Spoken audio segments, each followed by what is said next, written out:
was once the Polk County Courthouse now serves as the Polk History Center and houses the Historical Museum and Library. The museum serves Polk's community through special events, volunteer opportunities, and educational programs. The museum's exhibits and programs continue to grow and change as new information and artifacts become available. On our program, people regularly hear about upcoming exhibits at the History Center. Today, our audience will learn about other opportunities to experience Polk County history. The Polk County History Center has a curator of education and programming who develops educational opportunities through events, on-site tours, lectures, interactive activities, classroom visits, and local historic site tours. More details are coming up next on Polk Place.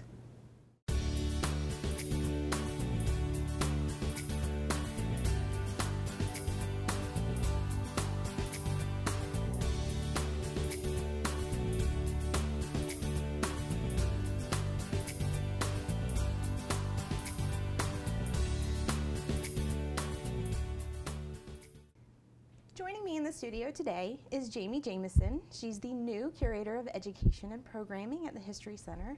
Welcome to the show. Thank you. I'm glad to be here, and I'm glad we both got the matching memo today. We aim to please around here, so I'm excited that you're coming to the History Center. I know you have some great ideas. Why don't you tell us about where you came from? Well, awesome. I grew up a military child, so I lived all over the place, traveled across the U.S. I had the opportunity to live in Japan and Italy before finding my way to Orlando to attend the University of Central Florida. I got my bachelor's degree there in social science education and went straight into teaching and taught high school for 7 years. When I decided to go for my master's, I thought I would shake it up a little, and I went for a museum studies degree and just completed that in May of this year, and now I'm here. Excellent. We're so glad to have you, and I know for the past month, even before you started, you were coming in and you're excited about some things you want to bring to the History Center. Yes, definitely. Part of my master's degree, I had to do an internship, and being brand new to Polk County, I wasn't sure where to go, and I actually landed at Sun and Fun. And in about October of that year, Murtis came over with Stephanie, and they filmed one of their great Heritage Trail locations. And I got to meet them, and I said, I'm gonna go check out the History Center, and went down for one of the lectures, the Lunch and Learn lectures. It happened to be on the Civil War in Florida, and discovered a whole bunch of things that I didn't know about Florida. And so when I found out I got the job over here, I was really excited to come and be a part of what Murtis and Maria and Lois have been working on over there. And as part of your programming, people don't realize just how many things you will end up involved in, because most of the programs actually end up falling under your purview there. Yes. So why don't you tell us some of your ideas? Awesome. Well, my background is in education, and so one of the big things that I want to bring from the classroom to the museum is some of the interactive programming.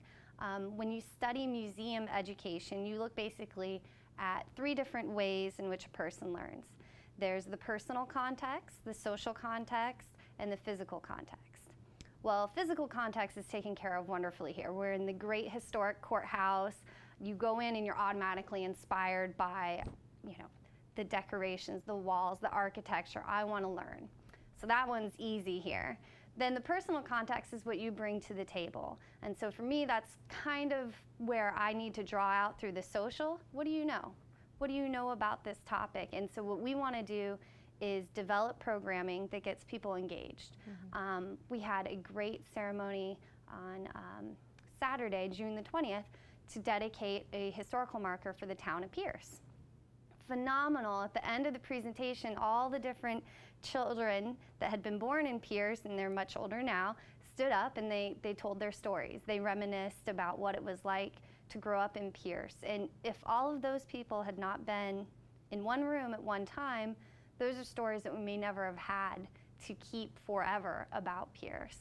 And so that's where we want to go with it. We want to make sure that we're bringing in a very interactive element to the programming.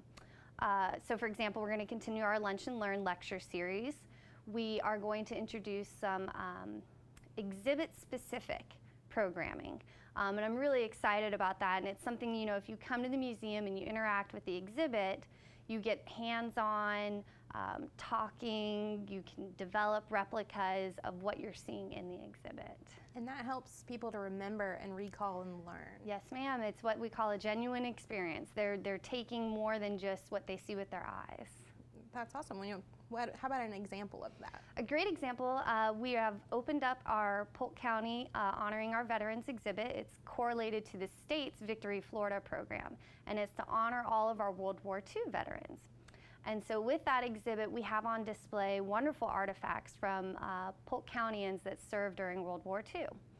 Some of the things that we want to do with the students or the adult learners or anyone who comes in is we want to talk about, okay, we have this shadow box and it has medals in it. Well, what do those medals mean? Why is this one this color? Why is that one that color? We're going to look at maritime flags. They were hoisted up on ships to send messages. Well, I thought, wouldn't it be great if we could spell out our own names with maritime flags and make, banners, kind of like a Pinterest project. But you take from that, okay, so if I wanted to communicate with you across the room, I didn't have, my cell phone where I could text you, I would string up this banner and I would say, hello, Tina, and that's how it was done.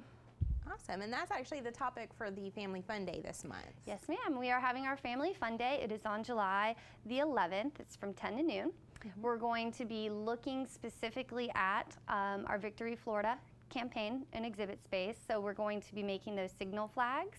We're going to be making our own kind of commemorative medals by kind of discussing, well, this is why this color was chosen in this shape. Mm-hmm.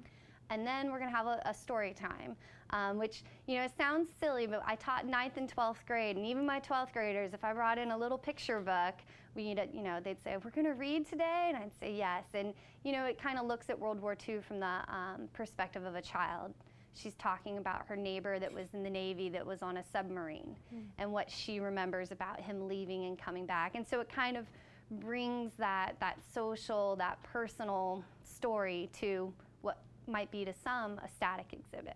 So that'll be your first big event at this History Center. It will. And then you will be taking over doing the architectural tours as well. Yes, I will. It was one of those coincidences of life. This past semester, right before I graduated, one of the classes that I took was museum architecture. And so the minute I walked into the History Center, I said, oh, this is a great example of the Beaux Arts movement in architecture. And I think everyone kind of looked at me like, how does she know that? I took a class on it. And so we'll be doing the architectural tour, and we'll talk about some of the embellishments on the outside of the museum, how it was an example of the City Beautiful movement. It's definitely a beautiful part of our city. Mm-hmm. And we'll look at, well, how did they build this building? And kind of correlating right back into that World War II exhibit, we'll talk about how the rotunda, the top of the tower there, was used for plane spotting in Bartow. Really? Yeah, very interesting. They would climb up to the top of the tower, and they were given a sheet with basically the outline and description of enemy aircraft. And so they would stand up there and look for enemy aircraft. I don't know yet if they found any, but they would be up there to spot to kind of help with the war effort at home. Oh, I did not know about that. Maybe I need to come to the architectural tour. Maybe you do. And I think I'm trying to get together a program where we're going to plane spot. I'm going to have a digital representation, and we'll put some enemy aircraft on the screen and see how many you accurately identify. That sounds like a lot of fun. And then after that is lunch and learn. Yep, after that is lunch and learn, and kind of transitioning into a different topic. We are going to be having Rick Kilby in. And Rick Kilby has contributed to our wonderful exhibit about roadside tourism in Polk County and in the greater state of Florida. If you haven't been to the History Center in a little bit, we have a great exhibit in the East Wing that shows some of these awesome advertisements for coming to Florida to visit the springs. Wiki watching, the Cypress Gardens attraction, all of those great things he's going to come in and talk about. And I believe he's really trying to emphasize the springs themselves over lakes and beaches and that sort of thing. Fun. And that's on the 21st of July, and that is from 12:15 and 1. Yep, and bring your lunch. Everybody's welcome to bring their lunch and come in. Rick Kilby is always an entertaining person to hear and listen to. So what else does the History Center need to know about you? What else about me? My big thing is bringing in the innovative activities. One of the things that we look at is if you have if you have an object. You want to know what's the story behind that object. And it's kind of, you'll hear me kind of go back and back to this. I want to develop the story. I'm new to Polk County, so I myself am learning a lot of these stories. And I think that each person I interact with so far has had a wonderful story to tell. And I'm looking forward to bringing that. On the opposite end of the spectrum, I never forget my teachers. Having taught for 7 years, I'm really adamant that we want to get back into the classroom. And so as part of that, we've put together a program called Journeys in Justice.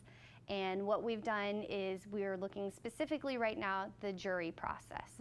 How do you get selected to be on a jury? You know, why certain jurors are chosen over other jurors. And we've put it together in a little program that we're going to be presenting and giving to the school board, saying, you know, your teachers can use this to teach any one of their civic standards. In addition to that, we're really looking at a court case called Gideon versus Wainwright. It took place in the state of Florida, and it's a great representation on how the Constitution is a living document. It changes over time. And in this case, originally, the right to an attorney wasn't guaranteed in every state. It was only guaranteed in a federal government or a federal courthouse. And so what Gideon did is he had been arrested and he went to court and he didn't have an attorney, so he was found guilty, and he said, I don't think that's right. And he argued it, and it went up to the Supreme Court. Well, the gentleman who argued on the state of Florida, saying, you know, if Florida guarantees everyone the right to an attorney, we're going to have to go back, look at all these court cases beforehand, and it's going to create unnecessary burden on the state. His name was Bruce Jacobs, and he has agreed to come to the History Center and spend an evening with us talking about his memories of going through that entire Supreme Court process. That sounds so much fun.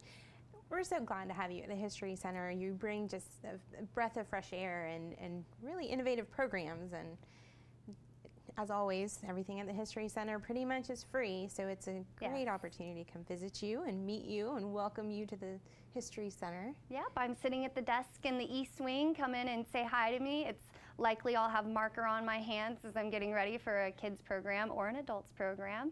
But I'm looking forward to meeting everybody, and I'm happy to be here. Well, thank you so much for coming out today. You're welcome.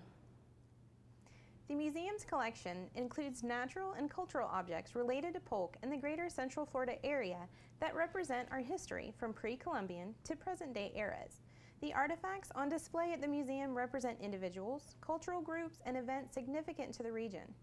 Located at 100 East Main Street in Bartow, the History Center is open Tuesday through Saturday, 9 a.m. to 5 p.m. For more information about exhibits and events, you can check them out on the web at polkhistorycenter.org or give them a call at 863-534-4386.